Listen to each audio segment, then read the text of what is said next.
Welcome to Tea Time Florida, brought to you in part by the Salamander Golf Collection.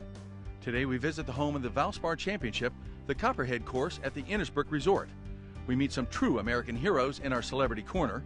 Our tip from the pro gets us safely out of a bunker, and if you need a new wedge, Cleveland Golf has one for you. We finish up with how to live the Florida golf lifestyle.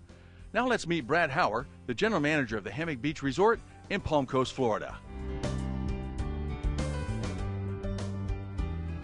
We're on the beautiful Palm Coast of Florida at the absolutely gorgeous Hammock Beach Resort with General Manager Brad Hauer. Brad, very nice to meet you. Nice to meet you too, Bob. Thank you. So for those that are only seeing this on TV or visiting it online, give us an idea as to what Hammock Beach Resort is all about. Well, the Hammock Beach Resort is truly a special place. The resort itself with the rooms are 3-bedroom spacious units with full kitchens, our 1-bedroom spacious rooms.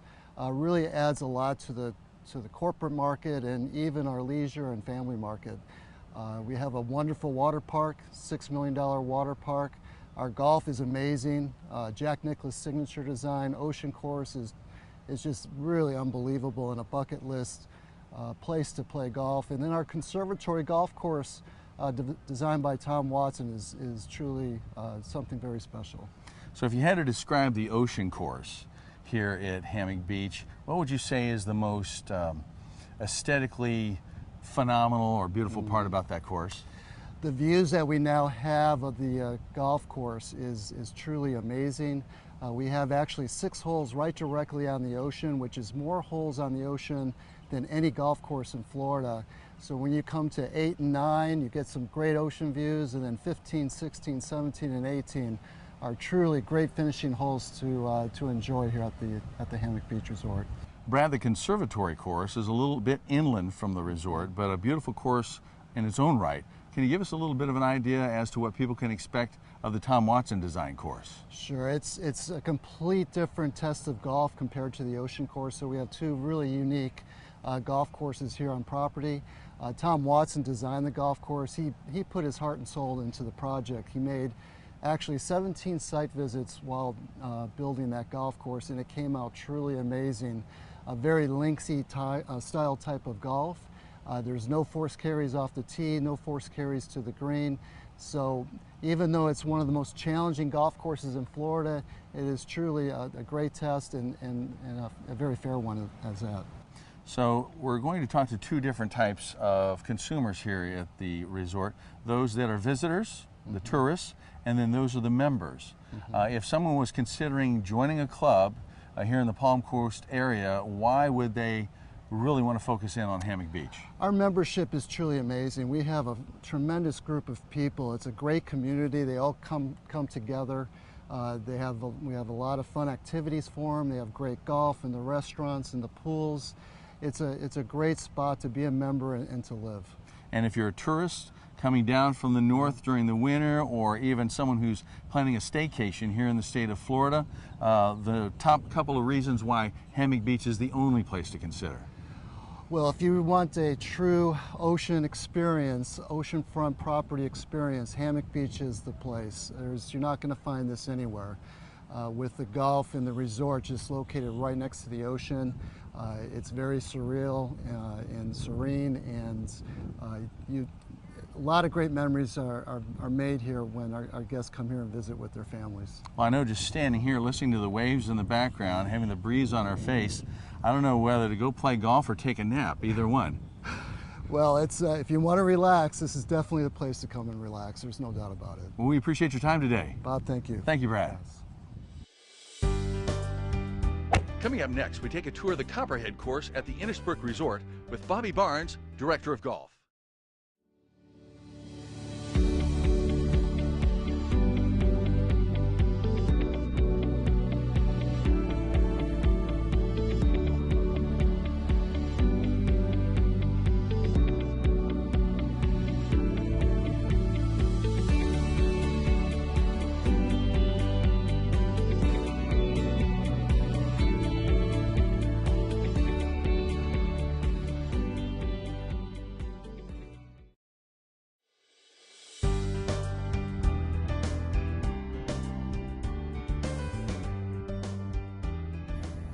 Welcome to the Innisbrook Resort, part of the Salamander Golf Collection, where we are here at the Copperhead course, home of the Valspar Championship. We're joined by Bobby Barnes, Director of Golf, who's going to give us some insight in our review of the course today and how cool it is to be the destination for a PGA Tour stop. Bobby, nice to meet you. Hey, nice to meet you. Thanks for coming out today. So give us an idea of what we're going to experience today as we travel through the Copperhead course.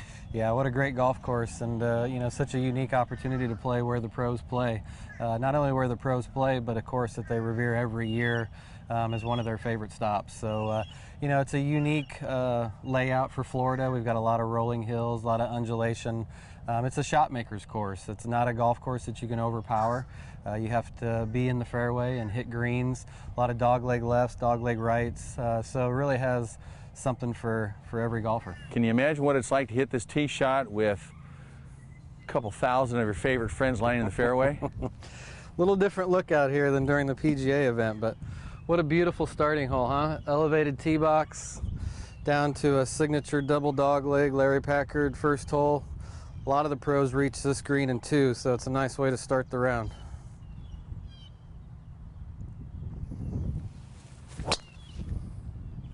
Yeah, if you're not in 2 like the big boys, this isn't bad. All right, Bobby, let's see you drop that birdie putt. Stay up. Ooh. Ah, good putt. Yeah. Tap in par. Good ball. So, Bobby, this is a very difficult par 5. You can't even see where your second shot's going to land. Yeah, a lot of the pros regard this as one of the more challenging par 5s they play on tour each year. You can see why. It's a lot of elevation change, and you're right. This is a blind second shot that's going to dogleg a little bit to the left, so we're really aiming at the top of the trees. Good shot. It's a way to save par. Thank you. I tell you what, a lot of par 5s you like to make birdie, but making par on this hole, you can hold your head up pretty high. You hit 5 really good shots. Yeah, no, I'm glad to escape with a 5. Yeah, 5's a good score on this hole. 5 on number 5. Tell us a little story about back in 2015 during the renovation. What were some of the changes on this hole? Yeah, this was one of the holes that we did modify a little bit. We added 3 pine trees to the left side just to make that, you know, the players are hitting longer these days. So we took the 2 bunkers on the left side, pushed them forward about 50 yards and added the trees to the left. So just to make it a little bit more penalizing if you go up the left side. These bunkers are now in play off the tee. Pretty good lie though. I don't think it's going to be too bad. Bobby, that was a great shot out of the bunker. Nice. We survived the front 9. Obviously on the back 9 we have to look forward to the snake pit. But here on the 10th hole, can you give us a preview of what we have in store for us here on the back 9? Yeah, this 10th hole kind of starts off the way we started on number 1 with the dramatic elevation change. It's always fun hitting a shot downhill. You get a little extra roll out of it, and as you mentioned, we have the snake pit to look forward to the last 3 holes and some really pretty holes in between. I think 13's a great par 3 and 14's kind of our signature hole with the Innisbrook bushes in the background. So we've got a lot of good holes to look forward to this side. So Bobby, here we are just off the 12th tee box in a really picturesque part of the golf course.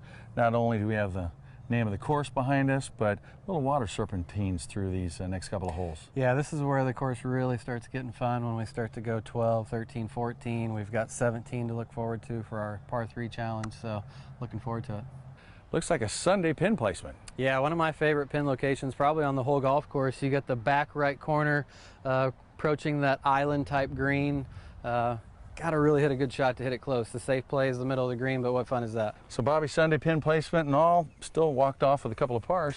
Yeah, par's a good score on this hole today, particularly where the pin placement was.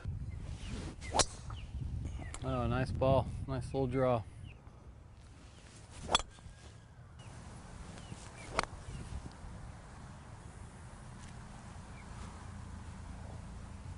That works. Do I need to be afraid this thing's going to come alive and bite my head off? It's definitely done that before. You would not be the first. Well, what does the pro think about when he steps to the tee on 16?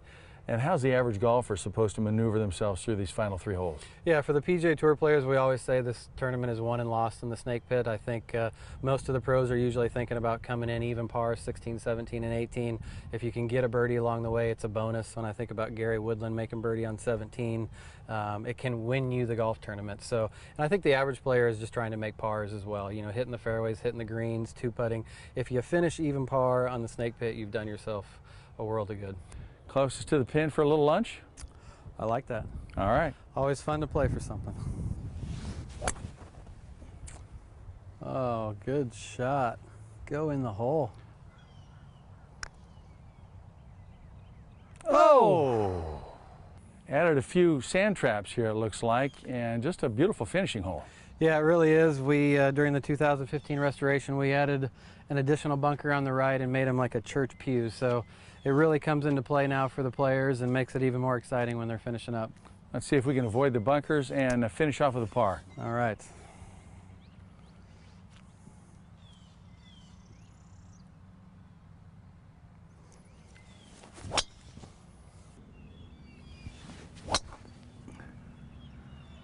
We certainly appreciate the hospitality here at the Copperhead today, Bobby. And, you know, Innisbrook Resort and the Salamander Golf Collection has been so kind to us here at Tea Time Florida.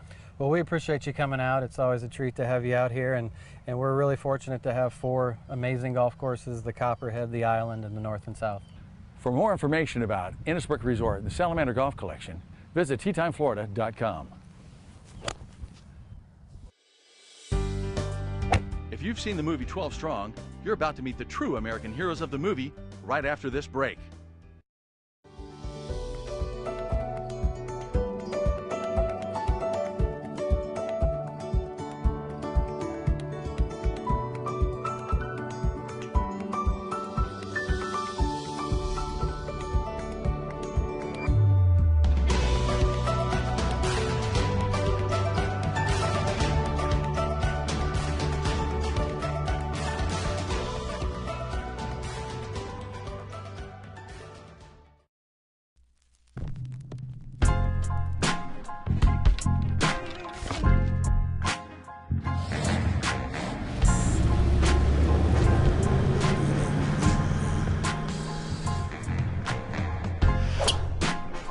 Experience the joy of easier distance, easier accuracy, easier golf. This is Zexio.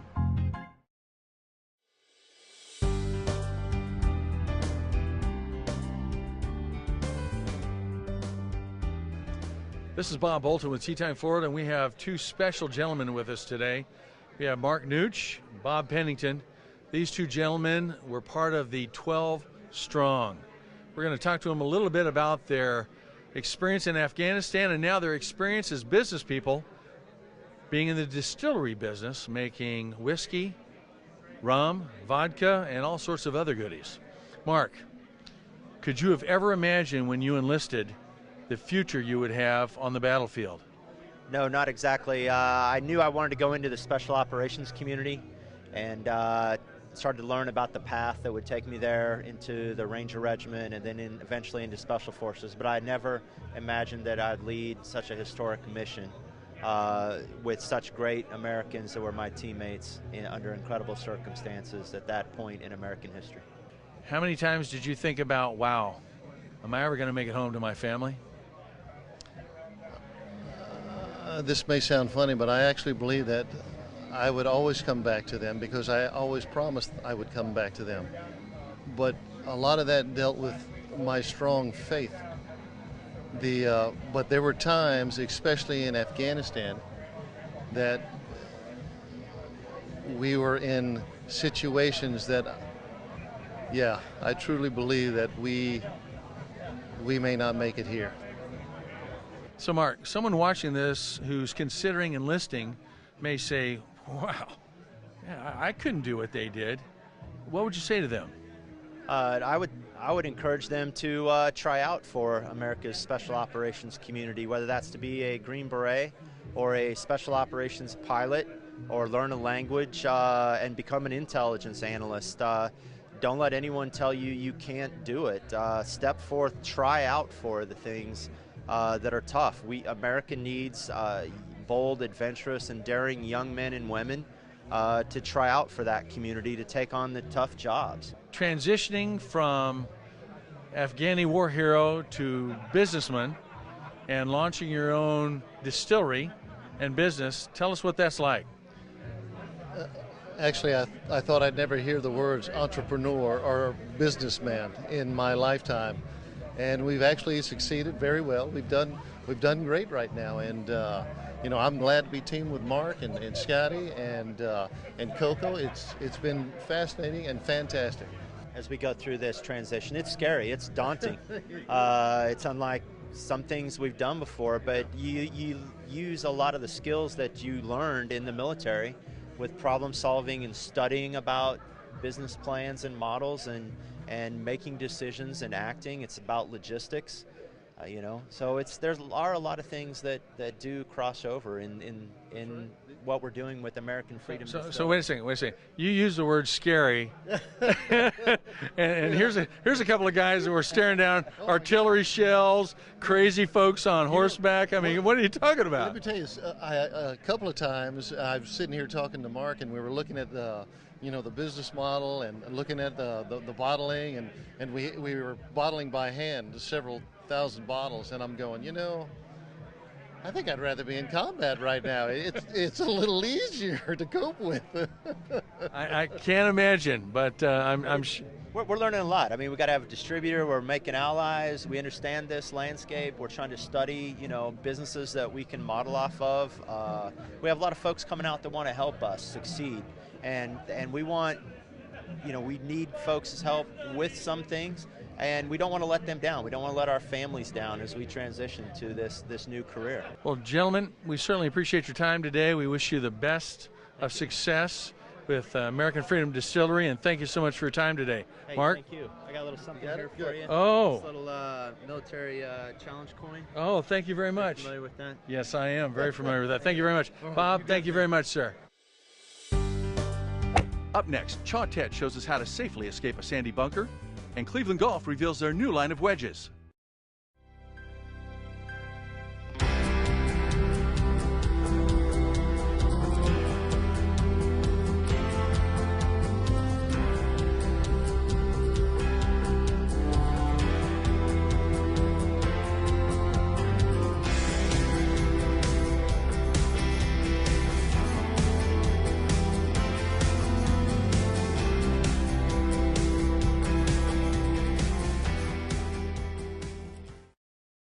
Introducing My Golf Locker, the personal shopping service for men. It is our job to fit you properly.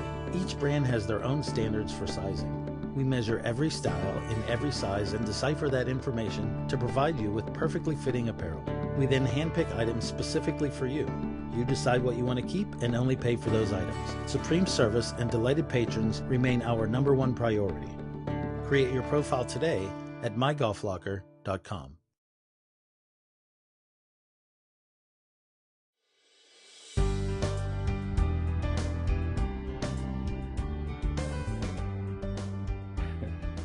We're here with Chaw Tet, head golf professional here at Innisbrook Resort, and we find ourselves, what some people might say, on the beach. Yeah, we're in the bunker, and what Chaw is going to talk to us today about is getting out and getting out the first time. So this is one of the shots that most of the viewers like you may be afraid of here. So first thing we want to talk about here is the rule. One of the first things you want to understand here is bunker is hazard. So that means that you cannot ground or you cannot touch the sand with the golf club here. So we want to make sure that we keep the club hovering above the sand to start off with so we don't penalize ourselves. So we've got a sand wedge here. One of the first things we want to do in setting up the golf ball is to make sure that we have a solid lower body foundation. So we're going to create a nice wide base and dig our feet in the sand. Ball slightly to the middle or slightly to the front of our stance, as well as our weight position. And remember the two key things here, speed and loft.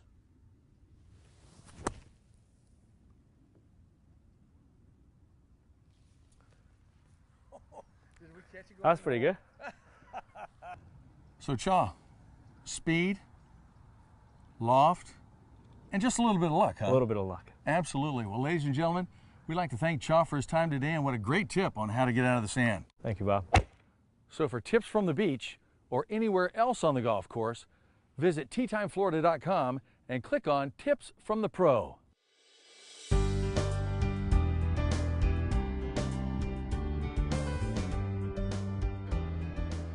Welcome to the 2018 PGA Show here in Orlando. We're with Brian Schelke, Director of Marketing for Cleveland, Srixon, and Zexio. Nice to meet you, Brian. Yeah, thanks for having me on, Bob. Now, we're going to talk about what most people think first of when it comes to the Cleveland brand, which are wedges. If you don't have one in your bag, you're missing out. I've got 3. So if you could kind of run through the different products in the line and what kind of a player they appeal to. Yeah, well, what's really separated us and helped us, gain our leadership position in the wedge category is our philosophy. We don't really have a one-size-fits-all approach. Everyone's short game's different. They have different needs. So really, we try to make a wedge for every golfer type and every playing style so we can provide the best performance for their game. So within the line, we have the RTX 3 wedge, and this is a wedge that's for the best players in the world, tour players, avid golfers, low handicaps. It's a pure blade design, maximum versatility, and then also it has our Rotex face, which generates tons of spin, so you have total control around the green. For golfers kind of on the other end, who maybe don't have as much time to practice as they'd like, they struggle out of the bunkers, they struggle chipping, we have our Smart Sole series of wedges. These have really wide, forgiving soles. They're more cavity back, added forgiveness, so really it just makes the short game easy. Whether you want to hit it high, you want to hit it low, it just simplifies the short game for golfers and really is a game changer for their short game, if you kind of struggle around the greens. And then we have a new category of wedges. This hasn't really been available for people in the past, but we found that 85, 86% of golfers play cavity back irons. And then those same golfers go into a kind of a tour design blade wedge that's a little heavier, doesn't quite add the forgiveness they need for their game. So we created the Cleveland CBX wedge, and this is really new and unique, but it's really for about 84% of golfers out there. It has the same tour and control technologies as our Rotex 3 tour wedge, maximum spin, maximum control, but it has a little bit wider sole, especially on the toe side, and it has a cavity back to give it a little bit more forgiveness to blend better with your cavity back irons. So ever since we launched this, it's been doing great and really appeals to a lot of golfers out there who want wedge scoring technologies, but a little bit more forgiveness to match their irons. So depending upon the player's ability, you've got something for the high handicapper, the moderate handicapper, and the scratch guy. Yeah, and we think that's the right way because, everyone's short game's unique and one size doesn't fit all. Thank you very much. Yep, thanks, Bob. Up next, we learn to live the Florida golf lifestyle at Hammock Beach Resort in Palm Coast, Florida. Experience teaches you that nothing comes easy until it does. Experience easier distance, easier accuracy, easier golf. This is Zexio.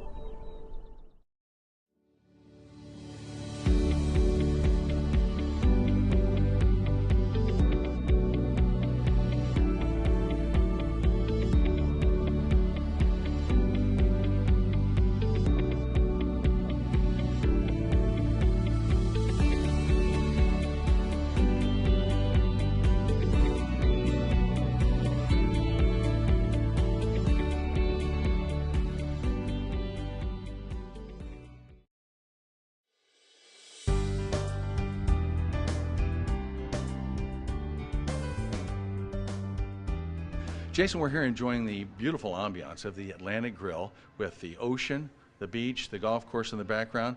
Give us an idea as to what the experience will be for those having an opportunity to visit. Certainly. Atlantic Grill is the only oceanfront restaurant located in Palm Coast. It is open to the public, and we do offer shore-to-table cuisine featuring the freshest seafood available. We are behind the scenes here at the Hammock Beach Resort in the Atlantic Grill kitchen with resort executive chef Kevin Luque. Kevin, or Chef, nice to meet you. pleasure to meet you, sir. So tell us what goes on behind the scenes that produces such excellent cuisine for both the members and the guests here at the resort. Well, this is our Atlantic Grill kitchen, like you said, and it's our busiest kitchen, and this is where all the magic happens. We prepare everything from scratch. We make our own sauces, we butcher our own meats, we butcher our own fishes. And you have prepared some beautiful looking entrees. Can you give us an idea as to what we're looking at? So right here we have our shore-to-table concept, which is the feature of this restaurant. And we get fresh fish in every day from our vendors. Here we have a yellowtail snapper with a little bit of curry sauce and some grilled and seared vegetables. And over here we actually have a bronzini, which is just seared. It's with a tomato fondue, 2 jumbo seared scallops, and a little bit of crab risotto in the back. And this down here looks to be a cold dish, is that correct? Correct. This is one of our salads. This is the start of our beet salad, and has 2 Mayport shrimps on top of it. The Mayport shrimps are caught right on those boats that are outside. I think I saw a couple of those the other day while I was out playing golf on the ocean course. What else can you tell us about the experience that both members and guests may have while dining at the Atlantic Grill? It's obviously a beautiful view.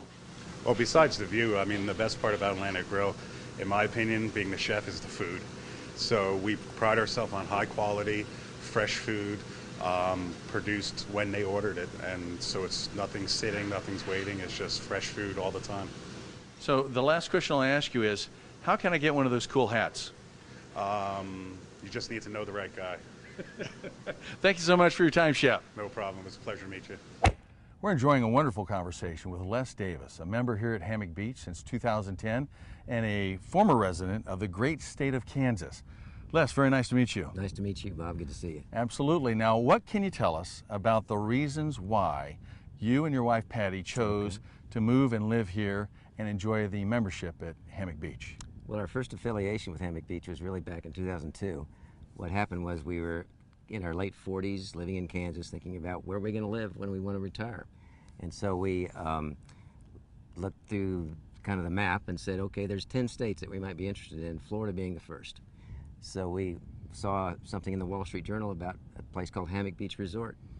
We came down, we visited, we bought a lot the next day. And so then we held the lot until I retired in '09, and we built our home, and then in 2010 joined this wonderful club. What a storybook story that was. It was a great story, yeah, we love it. So now what have you enjoyed since 2010? Well, we started out being what's called beach club members, and because Patty was a very avid tennis player, my wife, and I hadn't quite gotten into the golf situation yet.